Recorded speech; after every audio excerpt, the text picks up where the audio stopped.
Hey, family and villagers. I have some questions for you today, but I also have some answers. So, what does it look like to be a survivor of childhood molestation? Well, you're looking at it. What does it look like to be a survivor of rejection and abandonment?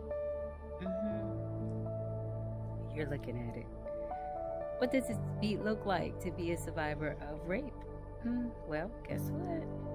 You're looking at it. What does it look like to be a survivor of physical, mental, and emotional abuse? Yep, right here. You're looking at it. What does it look like to be a survivor of racial and gender discrimination? Yep, that's me. You're looking at it. What does it look like to be a recovering and former alcoholic? Right here. Yep, you're looking at it. What does it look like to be a former functioning depressive? Yep, right here. You're looking at it. What does it look like to be a 3-time suicide attempt survivor? Yeah, that's me. You're looking at it.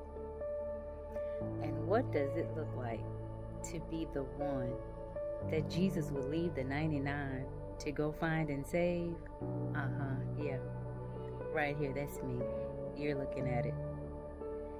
In recognition of National Suicide Awareness and Prevention Month, I think it's time that I tell my testimony. Yeah, I've been putting it off for far too long. But today is the day that I share how I am so grateful that God didn't give up on me and that He chose to breathe His breath of life back into my lungs, and how He chose to say, darling, you're the one that's worth me going after. So I can't say all that without actually going into a little bit of depth. So yes, I am a 3-time suicide attempt survivor, and 2 of those times I actually coded and was pronounced non-responsive.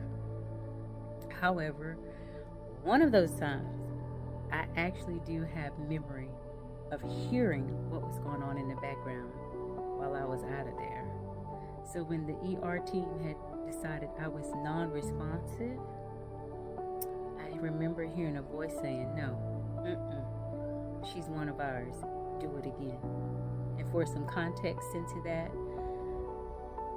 I had decided on one of those suicide attempts that I was going to make it look like it was an accident. So I did what I did and then got in my car to drive. Ended up in an emergency room of the actual hospital facility that I work at. And on my person was my employee badge. And so the ER staff knew that I was an employee. And while the staff was telling the doctor, she's gone, and they were hitting me with the defibrillator, the doctor said, no, she's one of ours, do it again. And can you imagine Jesus saying, no, I'm not giving up on her, because she's mine. We're going to do it again. I'm not going to give up on them, him, her, us, because I'm going to give them a new mercy every day. I'm going to give them grace after grace and mercy after mercies, renewed every day. And just as I hear this doctor saying, no, she's one of ours, do it again, I can hear Jesus saying every morning, she's mine. I give you new mercy every day. So if you or anyone that you know are having feelings of hopelessness, ideations of suicide, saying that there's just nothing left living for, I want to challenge you to know that there is hope in Jesus Christ. I also want you to know that you can call or text 988 and reach the Suicide Crisis Lifeline.